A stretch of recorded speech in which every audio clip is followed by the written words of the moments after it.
Hello everyone, good morning all of you. Just 22 days left for UPSC prelims 2025। बिल्कुल time waste नहीं करेंगे। एक बहुत ही इंपॉर्टेंट टॉपिक जिसकी ना फैक्चुअल जानकारी बहुत सारी इकट्ठी होती है, एक ही जगह पे आज रिवाइज करते हैं। वो है कॉन्स्टिट्यूशनल बॉडीज। हमारे संविधान के अंदर कुछ बॉडीज हैं, संस्थाएं, उनके बारे में संविधान क्या कहता है और संविधान क्या नहीं कहता है, ये दोनों जानना जरूरी है। आइए देखते हैं। बिफोर स्टार्टिंग, अगर आप पॉलिटी के एंटायर मॉड्यूल को रिवाइज करना चाहते हैं, जिसमें एंटायर आर्टिकल्स जो इंपॉर्टेंट है कॉन्स्टिट्यूशन के, उसके अलावा जितने भी करंट इवेंट्स हैं, तो वो आप रिवाइज कर सकते हैं हमारे रैपिड रिवीजन के पॉलिटी के कोर्स के अंदर। 18 घंटे यानी तकरीबन एक दिन के या 2 दिन के क्लासेस के अंदर ये कंप्लीट हो जाएगा। जरूर इंटरेस्टेड स्टूडेंट्स देख सकते हैं। अब बात करते हैं कॉन्स्टिट्यूशनल बॉडीज की। सबसे पहली बॉडी जिसकी हम बात करेंगे वो है election commission of India, ECI. Election commission of India article 324 के अंदर हमारे इलेक्शन के प्रोसेस को बताता है, बनाने के लिए या कंप्लीट करने के लिए बनाई गई। इसके अंदर एक चीफ इलेक्शन कमिश्नर होते हैं और 2 इलेक्शन कमिश्नर्स होते हैं। लेकिन हमेशा से इलेक्शन कमीशन ऑफ इंडिया की ये कॉम्पोजिशन नहीं थी। Till 1989 there used to be a single election commissioner।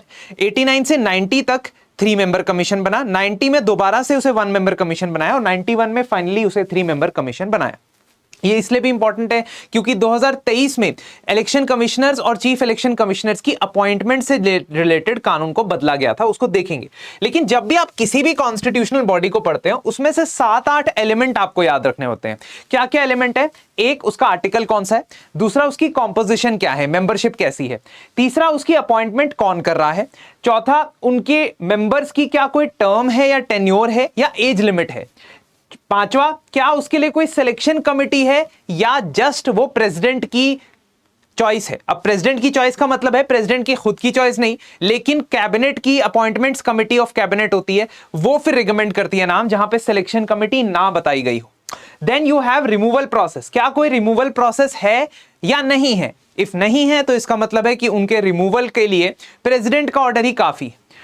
क्या इनका फंक्शन, कोर फंक्शन क्या है। हम कोर फंक्शंस के ऊपर बहुत ज्यादा डिटेल में आज नहीं जाएंगे because it is a revision programme या रिवीजन वीडियो, लेकिन कोर फंक्शंस आइडियली आपको पता है। सेम वे सैलरीज अलाउंसेस जो होते हैं वो कहां से आते हैं। पोस्ट कॉन्स्टिट्यूशनल ऑफिस के लिए क्या जो मेंबर्स होते हैं कमीशन के, एक कॉन्स्टिट्यूशनल बॉडी के, आर दे एलिजिबल और नॉट, और is there silence in the constitution. कोई बैन नहीं लगा है, कोई रोक टोक नहीं लगी है on post constitutional office. I will tell you what this is. And lastly, क्या कोई टेन्योर की लिमिट है उनके ऊपर या नहीं। Also you need to understand क्या कोई क्वालिफिकेशन उनके बारे में बताई गई है या नहीं बताई गई है। अब हम इसी फ्रेमवर्क को, इस 10 पॉइंट के फ्रेमवर्क को हर एक कॉन्स्टिट्यूशनल बॉडी के ऊपर लगाएंगे और ये जानने की कोशिश करेंगे कि कॉन्स्टिट्यूशन किस चीज के बारे में क्या कहता है और जहां पे गैप है वहां पे क्या प्रावधान है भी या नहीं। So first we'll talk about election commission of India, जो आर्टिकल 324 में दिया गया है, जिसकी कॉम्पोजिशन है एक चीफ इलेक्शन कमिश्नर होगा और 2 इलेक्शन कमिश्नर्स होंगे। अपॉइंटमेंट तीनों की कौन करने वाले हैं? प्रेसिडेंट करने वाले हैं। Till 2023 there was no defined procedure कि कैसे अपॉइंटमेंट होगी, लेकिन 2023 के अंदर Anoop Barnwal versus union of India के केस में जजमेंट आती है सुप्रीम कोर्ट की, और उसके बाद सरकार कानून लेके आती है, पार्लियामेंट अमेंडमेंट लेके आती है, कानून पास करती है जिसका नाम है chief election commissioners and other election commissioners appointment conditions of service act. अब उस एक्ट के तहत प्रोसेस बना दिया गया है अपॉइंटमेंट का। प्रोसेस ये कहता है कि सबसे पहले there will be a search committee. उस सर्च कमिटी के चेयरपर्सन होंगे लॉ मिनिस्टर, और ये जो लॉ मिनिस्टर होंगे ये 5 नामों की शॉर्टलिस्ट बना के रख देंगे। They will create a short list of 5 names. These 5 names will then go to the selection committee. Selection committee में होंगे 3 मेंबर। कौन कौन? प्रधानमंत्री, यूनियन कैबिनेट मिनिस्टर, कोई भी एक union cabinet minister, home minister हो, फाइनेंस मिनिस्टर हो, और leader of opposition in the Lok Sabha. ये 3 मेंबर की कमिटी फाइनल सिलेक्शन करने वाली है कि इलेक्शन कमिश्नर्स किसको बनाया जाएगा। क्या इलेक्शन कमिश्नर के लिए कोई क्वालिफिकेशन क्राइटेरिया है? बिल्कुल है। इलेक्शन कमीशन के लिए कॉन्स्टिट्यूशन तो कोई क्वालिफिकेशन क्राइटेरिया नहीं देता है, पर इस कानून के अंदर पर्सन ऑफ इंटेग्रिटी की बात की गई है, has experience of elections process की बात की गई है, एंड और तो और उस व्यक्ति का जो पोजीशन है it should be equivalent to secretary rank, ऐसा बोला गया है। So it has been made clear कि there is a certain qualification criteria. क्या रिमूवल का प्रोसेस डिफाइंड है? हां, लेकिन 2 अलग अलग तरीके से। जो चीफ इलेक्शन कमिश्नर है उनका रिमूवल वैसे होगा जैसे सुप्रीम कोर्ट या हाई कोर्ट के जज का होता है। सुप्रीम कोर्ट और हाई कोर्ट के जज को इंपीच किया जा सकता है एज पर 124 एंड 214 रिस्पेक्टिवली। इनके इंपीचमेंट के प्रोसेस के अंदर आप इनके इंपीचमेंट के लिए या तो राज्यसभा या लोकसभा के अंदर मोशन इंट्रोड्यूस कर सकते हो। इस मोशन के सपोर्ट में राज्यसभा में 50 और लोकसभा में 100 मेंबर्स का समर्थन आपको चाहिए। उसके बाद स्पीकर या चेयरमैन इसको अगर एडमिट करते हैं तो एक 3 मेंबर की कमिटी बनती है। ये 3 मेंबर की कमिटी इंक्लूड्स सुप्रीम कोर्ट के जज, हाई कोर्ट के जज और एक एमिनेंट जूरिस्ट। ये इंक्वायरी कंडक्ट करती है कि जज को रिमूव करना है या नहीं करना है, और अगर वो रिकमेंडेशन कहता है कि जज को रिमूव करना है फिर उसके बाद वोटिंग होती है। वोटिंग के अंदर स्पेशल मेजॉरिटी से आपको ये वोटिंग पास करवानी पड़ेगी कि आप जज को रिमूव करना चाहते हो। Special majority means 50% of the total strength of the house plus 2/3 of the members who are present and voting on that day.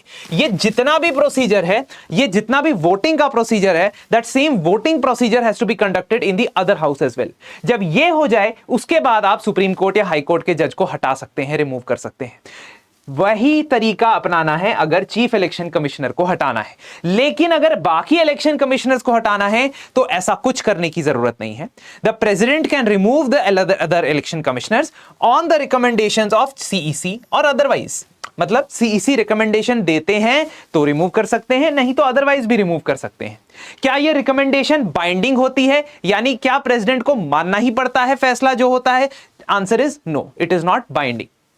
अब इसका काम क्या है इलेक्शन कमीशन ऑफ इंडिया का? प्रेसिडेंट, वाइस प्रेसिडेंट, लोकसभा के इलेक्शन करवाना, राज्यसभा के इलेक्शन करवाना, स्टेट लेजिस्लेटिव असेंबली के इलेक्शन और स्टेट लेजिस्लेटिव काउंसिल्स जिन 6 स्टेट्स में है वहां पे इलेक्शन करवाना। लेकिन पंचायत का, म्यूनिसिपैलिटी का इलेक्शन करवाना इसकी जिम्मेदारी नहीं है।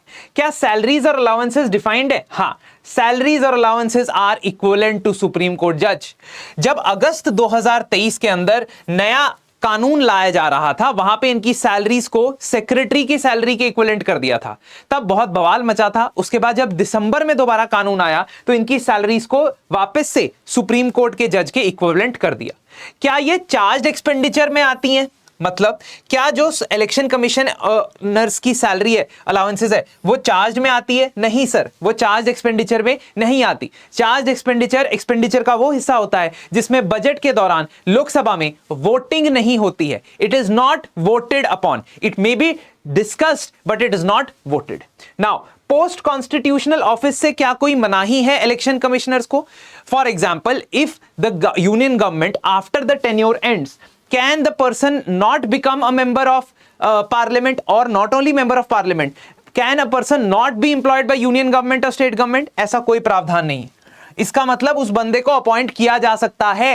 ये एक लूपहोल है, क्योंकि आप इलेक्शन कमिश्नर को एक अनबायस तरीके के पोजीशन पे देखते हो, बट उसको फर्दर ऑफिस का लालच आप दे सकते हो। It's a possibility.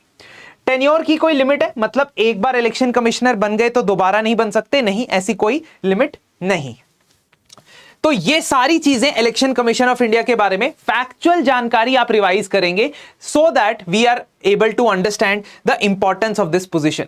Now next set of constitutional bodies UPSC and SPSC, union public service commission और state public service commission.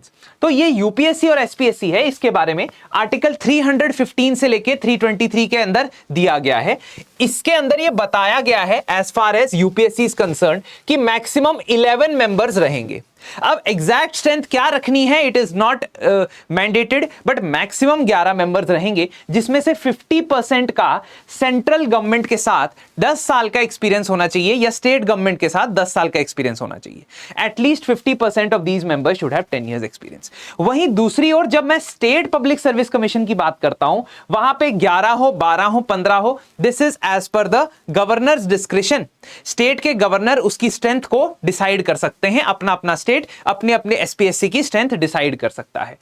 As far as member and chairman की अपॉइंटमेंट इज कंसर्न, तो कैसे होती है? यहां पे प्रेसिडेंट करते हैं, स्टेट पब्लिक सर्विस कमीशन में गवर्नर करते हैं। लेकिन जहां रिमूवल की बात होती है, याद रखना, रिमूवल दोनों केसेस में प्रेसिडेंट ऑफ इंडिया ही करते हैं। I will come to the process of removal, but before that you must understand कि removal in UPSC and state public service commission is done by the president of India. Now क्या कोई term या as है? Yes, 6 years की term है और 65 years is the upper age limit. And state public service commission में 6 years की term है और 62 साल, 62 years। This is very similar to this part 65 और 62 is similar to high court, लेकिन एंड सुप्रीम कोर्ट, बट वहां पे ये नहीं है ना, सुप्रीम कोर्ट हाई कोर्ट में ये नहीं है ना 6 years की टेन्योर है, नहीं, ऐसा कुछ नहीं। फिर सिलेक्शन कमेटी, नहीं, सिलेक्शन कमेटी जैसा कुछ नहीं है इसके अंदर, there is no selection committee as such. क्या रिमूवल का प्रोसेस डिफाइंड है? यस, रिमूवल का प्रोसेस डिफाइंड है और वो सेम है चाहे वो एसपीएससी का मेंबर चेयरमैन हो या यूपीएससी का मेंबर चेयरमैन हो। रिमूवल का प्रोसेस 2 प्रकार से होता है, एक सुप्रीम कोर्ट की रिकमेंडेशन के बिना, जिसमें सुप्रीम कोर्ट का रोल नहीं है, और दूसरा सुप्रीम कोर्ट की रिकमेंडेशन के साथ। अगर आप आर्टिकल 317 देखोगे वहां पे आपको दिखेगा दैट पहले तो सुप्रीम कोर्ट की रिकमेंडेशन के बारे में यह बताया गया है that whether a person who is member और chairman of UPSC SPSC can be removed by the president of India on the recommendation और inquiry conducted by supreme court.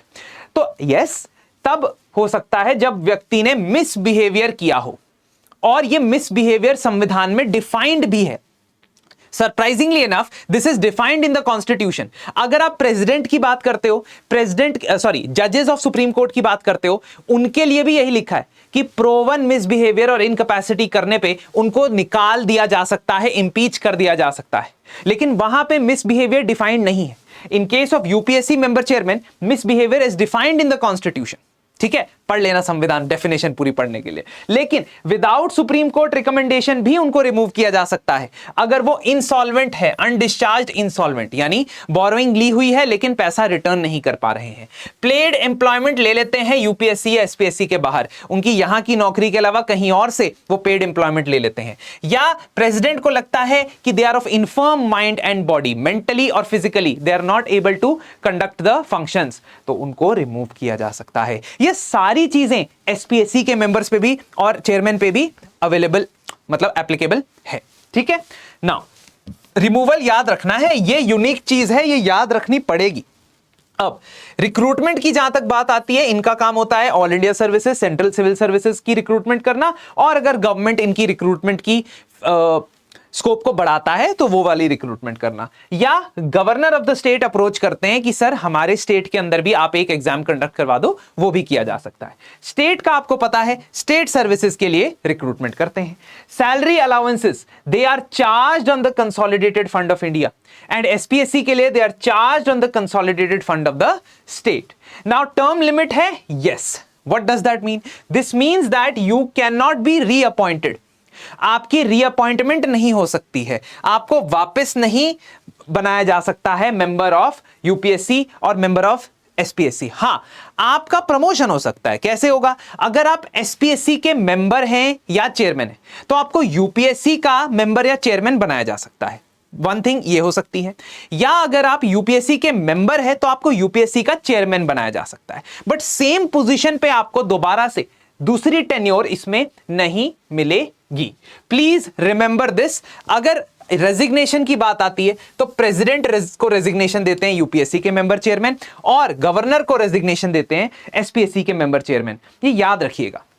चलिए, now next is, now you will ask sir joint state public service commission क्यों नहीं करवाया? क्योंकि उसके बारे में संविधान में लिखा जरूर है, पर वो पार्लियामेंट की मर्जी से बनाई जा सकती है, यानी कि it is up to the parliament whether they want to make a JSPSC और not. JSPSC is created as an outcome of parliamentary law, that is why it will be considered as a statutory body. अब national commissions ये 3 हैं, national commission for schedule caste, national commission for schedule tribe and backward class. इसके article बड़े आसान हैं, एक के बाद एक, 338, 338A, 338B। Now earlier there used to be a single body for SC ST, but in the 2003 89th constitutional amendment आता है, सॉरी 2002 में 89th कॉन्स्टिट्यूशनल अमेंडमेंट आता है, और वो अमेंड कर देता है, इसको बाइफरकेट कर देता है नेशनल कमीशन को into schedule caste and schedule tribes. और इन 2018 102nd अमेंडमेंट आता है और वो national commission for backward class बना देता है। So these are also very important, you know when the bifurcation happened. Composition क्या है? तीनों की कॉम्पोजिशन ये है कि एक चेयरपर्सन होगा, एक वाइस चेयरपर्सन होगा और 3 मेंबर्स होंगे। अपॉइंटमेंट इनकी प्रेसिडेंट करते हैं, कोई सिलेक्शन कमेटी नहीं है, कोई सिलेक्शन कमेटी इसके लिए बनाई नहीं गई है। अपॉइंटमेंट कमिटीज के ऑफ द कैबिनेट के हिसाब से इनकी अपॉइंटमेंट होती है। क्या मैक्सिमम टर्म और एज संविधान में बताई गई है? कुछ नहीं बताया संविधान में। जो कंडीशंस प्रेसिडेंट डिटरमिन करते हैं उस हिसाब से किया जा सकता है। सो प्रेसिडेंट डिसाइड करते हैं कि इनकी टेन्योर 5 साल होगी तो 5 साल होगी, 2 साल होती है तो 2 साल, अपनी मर्जी से ये टर्म डिफाइन कर सकते हैं और इसके लिए प्रेसिडेंट को पावर दी है। That means you don't even need to pass a law. इसके अलावा यूनियन और स्टेट गवर्नमेंट का क्या कंपलसरी है इनको पॉलिसी मैटर्स में कंसल्ट करना? Yes, it is compulsory because it is written the union or state government shall consult them before any policy matters related to the respective community। किसी भी respected community से related कोई भी policy matters लेने से पहले इनको कंसल्ट करना जरूरी है। ये इन्वेस्टिगेट करते हैं उन मैटर्स को जहां पे कॉन्स्टिट्यूशनल सेफगार्ड जो प्रोवाइड किए गए हैं अलग अलग कम्युनिटी को, अगर वो वायलेट होते हैं। फॉर एग्जाम्पल, प्रमोशन में रिजर्वेशन नहीं मिला SC ST को, ऐसी कोई कंप्लेंट आती है, या किसी तरीके से भेदभाव हो रहा है reservation with any community of the SC ST OBC, तो उन सभी कंप्लेंट्स को ये इन्वेस्टिगेट भी करते हैं। And while investigating they act as a civil court. तो सिविल प्रोसीजर कोर्ट में एक सिविल कोर्ट के पास जो पावर्स होती हैं डॉक्यूमेंट्स को बुलाने की, एविडेंस मांगने की, लोगों की प्रेजेंस को समन करने की, लोग आए अदालत में अपनी गवाही दें, उस तरीके से ये फंक्शन करता है जब इन्वेस्टिगेट करता है मैटर्स। क्या इसकी रिकमेंडेशंस बाइंडिंग होती है? नो, तीनों की रिकमेंडेशंस सुझाव बाइंडिंग नहीं होते हैं। लेकिन प्रेसिडेंट को जब ये अपनी रिपोर्ट बना के देते हैं तो उस रिपोर्ट के अंदर अगर कोई सुझाव को नहीं माना गया है, if any recommendation is not agreed to और not implemented, they have to give the clear reasons for denial of recommendation. They have to give the action taken report. Who has to give? The government has to give. अगर state को कोई recommendation दी थी तो state government को ये report देनी पड़ेगी। क्या रिमूवल का कोई प्रोसेस यहां पे बताया गया है इनके लिए कि इनको रिमूव कैसे किया जाएगा? नहीं। इसका मतलब वही है, टेन्योर डिसाइड कर लोगे 2 साल के लिए, 3 साल के लिए, 5 साल के लिए, जो आपने टेन्योर डिसाइड किया उतने के लिए आप इनको कंस्टिट्यूट कर दोगे। तो constitution is not talking much about either the term और the salaries allowances. He has the constitution has left it to the president to decide। अब प्रेसिडेंट अपनी मर्जी से डिसाइड करते हैं, उसमें हमें जाने की जरूरत नहीं। अगर कोई कानून डिसाइड कर चुका होता, कानून में लिख दिया होता, फिर हमारे लिए थोड़ा सा मैटर ऑफ कंसर्न हो जाता है। अब एक कॉन्स्टिट्यूशनल बॉडी है लिंग्विस्टिक माइनॉरिटीज को लेकर। हमारे संविधान में रिलीजियस और लिंग्विस्टिक माइनॉरिटीज को लिस्ट किया गया। लिस्ट मतलब कि उनका मेंशन है, there is no list, there is no definition. But linguistic minorities के लिए 2 मेजर जगह पे आपको सेफगार्ड्स मिल जाएंगे। एक है आर्टिकल 30 के अंदर जहां पे उनको माइनॉरिटी एजुकेशन इंस्टीट्यूशन बनाने की आजादी है। दूसरा 350A के अंदर जहां पे ये उनका एक सरकार को डायरेक्टिव दिया गया है that the states and local bodies will ensure that primary education is given in mother tongue to those children who belong to linguistic minority। Primary education या elementary education has to be given in their mother tongue to those children who are members of linguistic minority. इस तरीके के safeguards ensure किए गए। अब ये constitution के original draft में या ओरिजिनल कॉन्स्टिट्यूशन में नहीं था। ये बॉडी या ये कमिश्नर फॉर लिंग्विस्टिक माइनॉरिटीज, जिसको special officer for linguistic minorities भी बोला जाता है, it was added by the 7th constitutional amendment act. And you guys remember 7th amendment is the one जिसने स्टेट्स का रिऑर्गेनाइजेशन किया ऑन लिंग्विस्टिक ग्राउंड्स। इसीलिए इसका कनेक्शन सीधा आता है। अब आर्टिकल नंबर क्या है? 350B। 350A कौन से वाला है? जहां पे डायरेक्टिव दिया गया है मदर टंग वाला। अब अपॉइंटमेंट कौन कर रहे हैं? प्रेसिडेंट कर रहे हैं। क्या इसके लिए कोई सिलेक्शन कमेटी है? नहीं, छोटू सा आर्टिकल है, बहुत छोटा सा आर्टिकल है संविधान के अंदर। क्या रिमूवल का प्रोसेस डिटेल्ड है? नहीं, प्रेसिडेंट अपनी मर्जी से बना सकते हैं, किसी को भी अपनी मर्जी से प्रोसीजर बनाएंगे, अपनी मर्जी से टर्म डिसाइड करेंगे। ड्यूटी क्या है इनकी? To investigate the matters related to linguistic minority. उनसे जुड़ी कोई शिकायत है आप इनके पास ले जा सकते हैं। पहले इसके हेडक्वार्टर दिल्ली में थे, फिर प्रयागराज शिफ्ट हुए, फिर वापस दिल्ली शिफ्ट हो गए, तो नई दिल्ली के अंदर इसके हेडक्वार्टर्स हैं और ये मिनिस्ट्री ऑफ माइनॉरिटी अफेयर्स के अंडर काम करता है। So it's a constitutional body under article 350B। Next constitutional body is finance commission of India. Finance commission of India के लिए भी वही चीजें देखेंगे। आर्टिकल कौन सा है? 280। क्या टाइम पीरियड बताया गया है? हां, as the constitution comes into effect, within 2 years first finance commission will be constituted and after that every 5 years or earlier than that, मतलब मैक्सिमम जो आप ड्यूरेशन रख सकते हो 5 years की रख सकते हो। तो या तो हर 5 साल बाद या उससे पहले भी प्रेसिडेंट अगर लगता है तो वो फाइनेंस कमीशन बना सकते हैं। So it's not a choice, it's either every 5 years or earlier than that you have to constitute a finance commission. That is why it's a constitutional body. क्या इसकी मेंबरशिप बताई गई है संविधान में? हाँ, बोला गया है कि चेयरमैन होंगे और 4 मेंबर होंगे, लेकिन उसके बाद क्वालिफिकेशन क्या रखनी है, टर्म टेन्योर कितनी रखनी है, सैलरीज अलाउंसेस क्या करनी है, वो हमारी हेडेक नहीं है, वो पार्लियामेंट डिसाइड कर सकती है। किसके लिए? किसके लिए? फाइनेंस कमीशन के लिए वो पार्लियामेंट डिसाइड कर सकती है। इसलिए पार्लियामेंट ने कानून पास किया जिसका नाम है finance commission miscellaneous provisions act of 1951। तो finance commission act of 1951, FCA कह दो इसको, इसके अंदर यह बताया गया है कि अगर मुझे मेंबर को अपॉइंट करना है तो उसके लिए क्या क्वालिफिकेशन रहेगा। उसमें बोला गया है कि जो चेयरमैन होगा should be someone with who is expert in public affairs, who has experience in public matters. बाकी मेंबर्स 4 मेंबर्स के लिए एक के लिए क्वालिफिकेशन दी है। हाई कोर्ट के जज के लिए वो क्वालिफाइड होना चाहिए, wide experience in financial matters उसे होना चाहिए, special knowledge of finance of government उसे होना चाहिए और स्पेशल नॉलेज ऑफ इकोनॉमिक्स होना चाहिए। तो ऐसे करके आपके पास 5 मेंबर का कमीशन बन जाएगा, 4 मेंबर और 1 चेयरपर्सन। क्या इस FCA में, कानून में फाइनेंस कमिश्नर्स की डिस्क्वालिफिकेशन भी लिखी है? हां, डिस्क्वालिफिकेशन भी लिखी है in the act, not in the constitution but in the act. What is the disqualification? Unsound mind, insolvent, very similar to जो आपका MP की डिस्क्वालिफिकेशन है। Convicted of offence of moral turpitude, यानी कि कोई इस प्रकार का ऑफेंस उन्होंने किया है जिसका इमोरल इफेक्ट पड़ता है। अब वो क्या है? It is defined under the criminal procedure codes, उसको हम पढ़ने की जरूरत नहीं।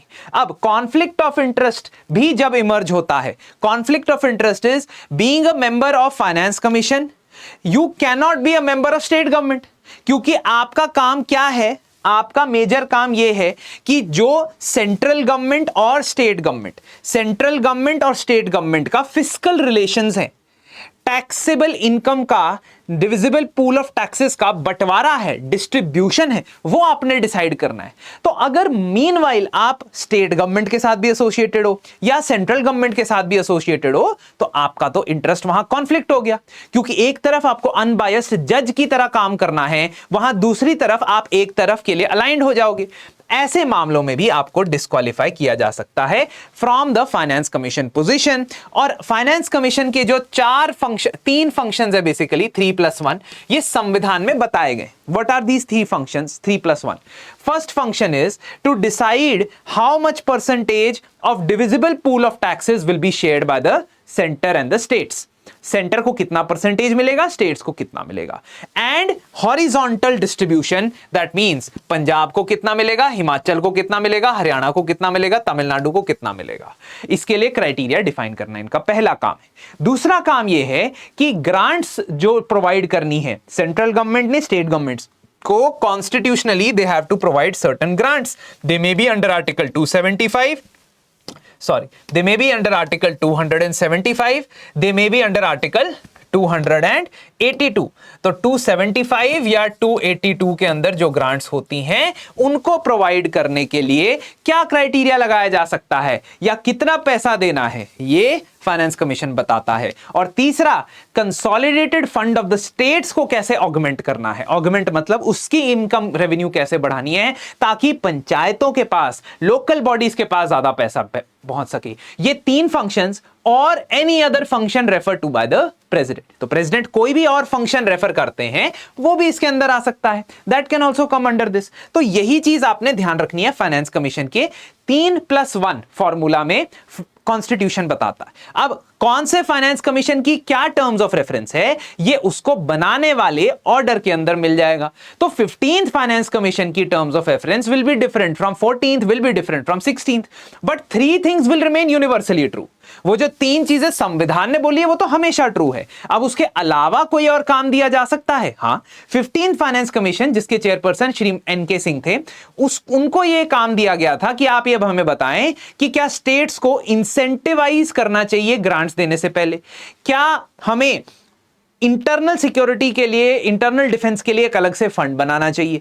सो that was the additional terms of reference in 16th finance commission under doctor Arvind Panagariya. There does not seem to be any additional terms of reference. तो ये चीज आपने याद रखनी है। एक और बात याद रखना, आर्टिकल नंबर 281, ये क्यों याद रखना, ये बताता है कि आपको फाइनेंस कमीशन की रिकमेंडेशन ना मानने पे एक एक्सप्लेनेटरी मेमोरेंडम देना पड़ेगा। If you do not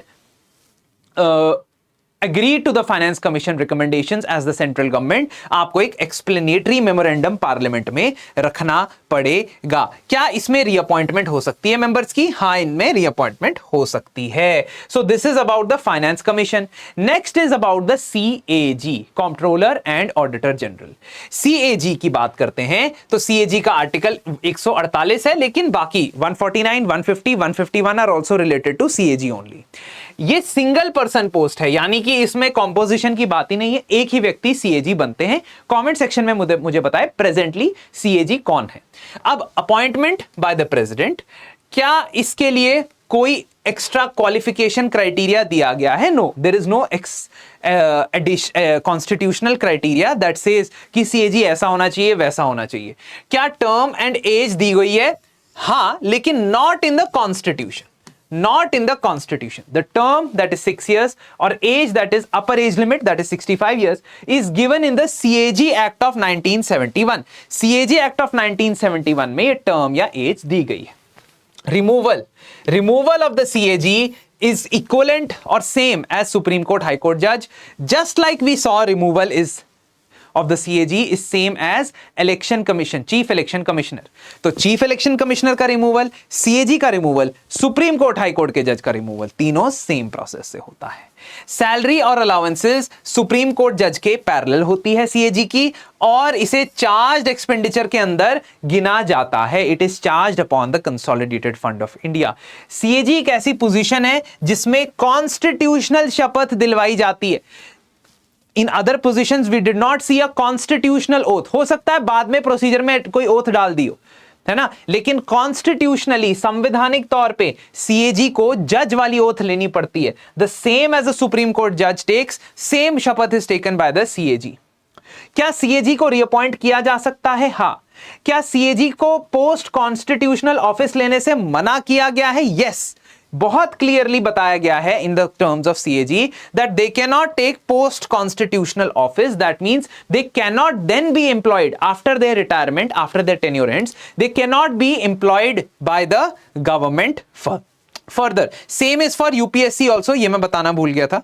post constitutional जो है ना ऑफिस से इनको भी मना किया गया है, एक्सप्लिसिटली मना किया गया है। वहां पे मैंने क्रॉस डाला है जहां पे एक्सप्लिसिटली मना किया गया है, ठीक है। जहां पे एक्सप्लिसिटली मना नहीं किया है वो मैंने नहीं लिखा है, ठीक है। तो ये समझ जाना इसके अंदर। अब CAG के लिए पोस्ट कॉन्स्टिट्यूशनल ऑफिस मना है और रीअपॉइंटमेंट अलाउड है।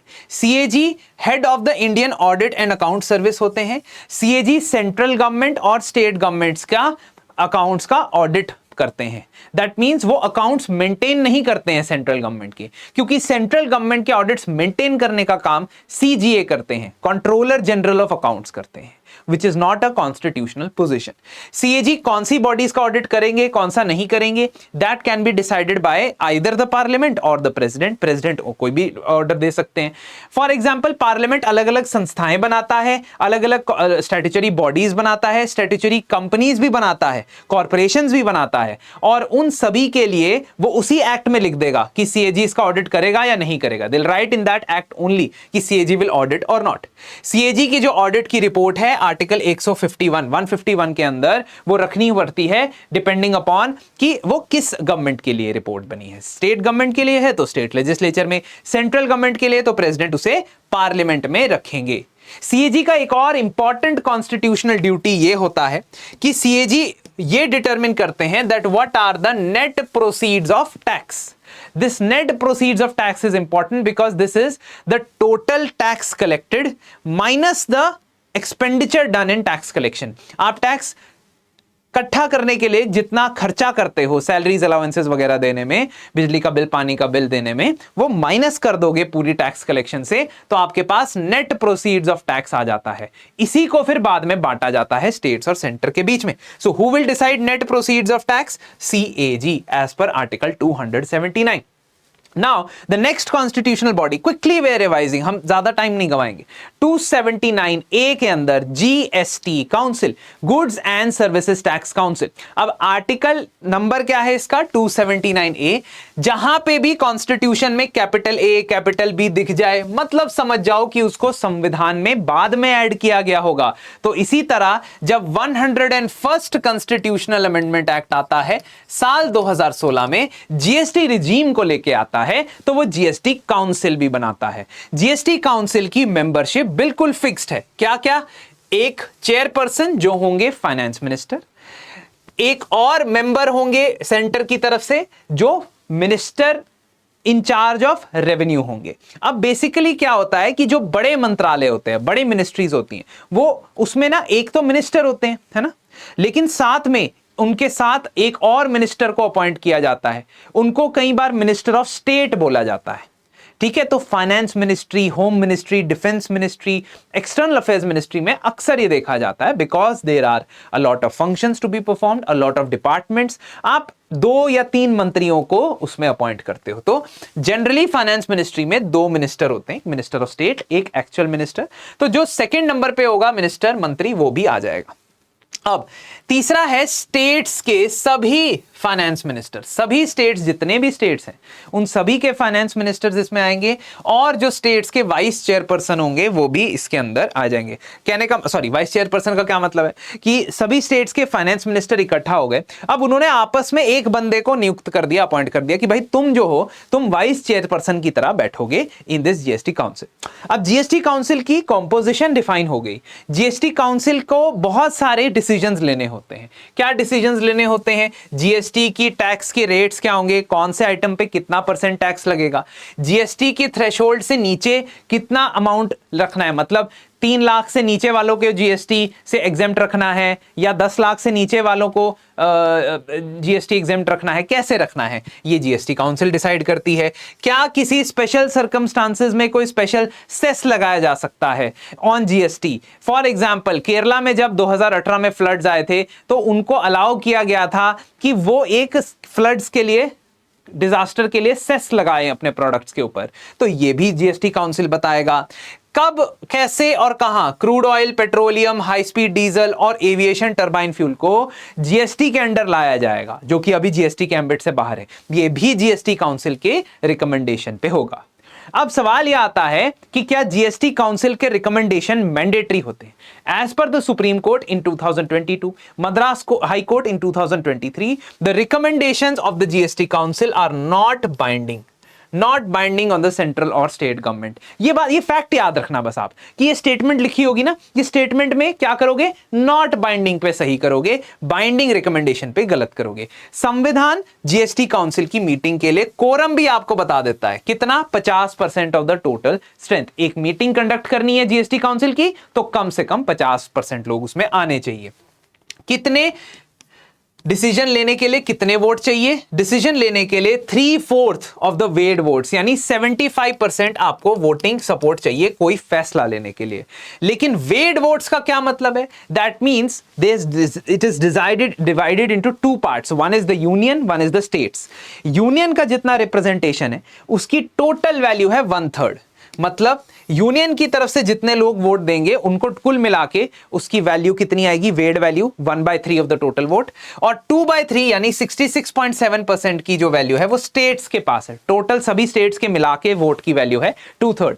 तो लगभग आपको 75% रीच करना है, तो आपको 33.3% तो यहां से मिल जाएगा, लेकिन बाकी 42% के लिए आपको कुछ नंबर ऑफ स्टेट से भी वोट लेना पड़ेगा, है ना। इसका मतलब यह है कि ना तो स्टेट्स खुद से कोई फैसला ले सकते हैं, ना ही सेंटर खुद से कोई फैसला ले सकता है।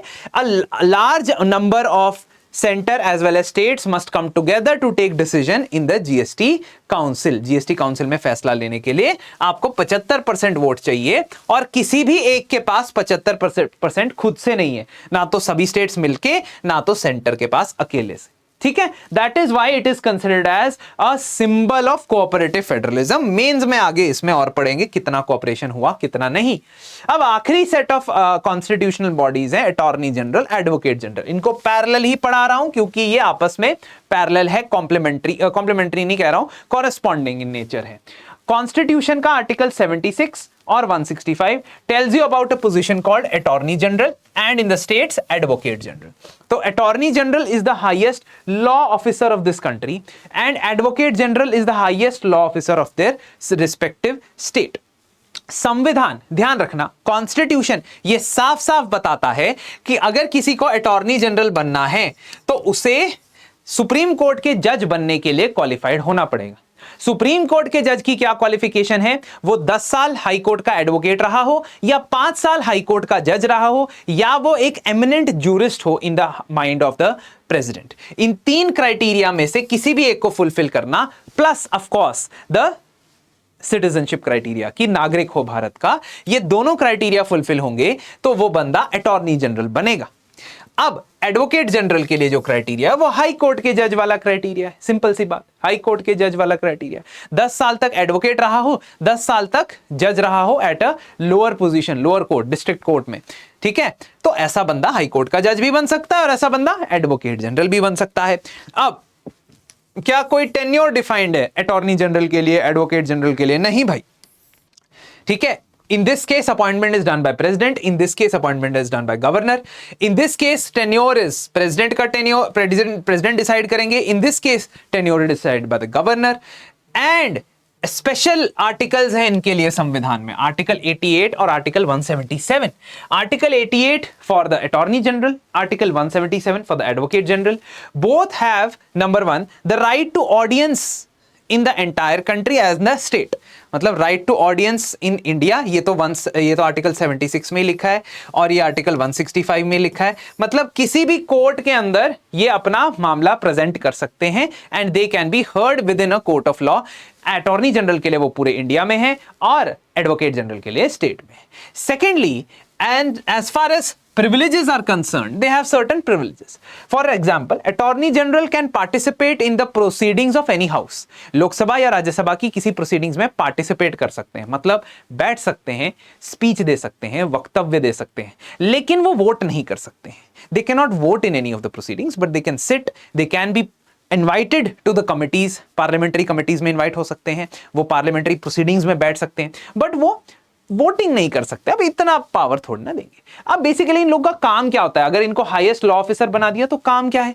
काम प्रेसिडेंट डिसाइड करेंगे, गवर्नर डिसाइड करेंगे, लेकिन आमतौर पे in general because of the rules that have been created for them, they have been given a set of task कि अगर फॉर एग्जांपल यहां पे government of India is party to any state litigation in the high court or the supreme court will be represented by the attorney general, or because attorney general के लिए other subordinate offices भी बनाए गए हैं, solicitor general, additional solicitor general, जो कि constitutional offices नहीं है, they are not constitutional offices, but they've been created by the president's directions or orders under this article 76, ठीक है, टू असिस्ट दीज पीपल, क्योंकि अटॉर्नी जनरल खुद अकेला कितने केसेस में जाएगा, सरकार के ऊपर कितने केसेस चल रहे हैं, सब जगह थोड़ी जा सकते, तो इसलिए एक तरीके से ऑफिस ही बन जाता है ये।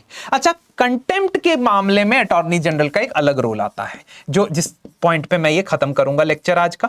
इन the matters of contempt, as far as matters of contempt are seen, contempt of court article 129 के हिसाब से सुप्रीम कोर्ट अपनी कंटेम्प्ट के लिए पनिश कर सकता है।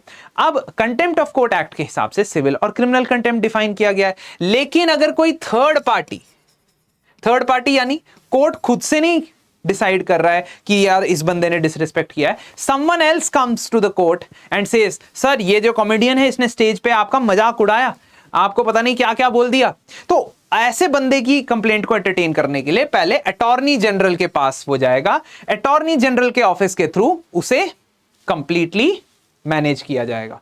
तो if attorney general says that yes contempt happened, then contempt will happen. If attorney general says contempt will not happen, contempt did not happen, तो फिर वो केस आगे नहीं टेक अप किया जाता है, ठीक है। तो ये था कॉन्स्टिट्यूशनल बॉडीज।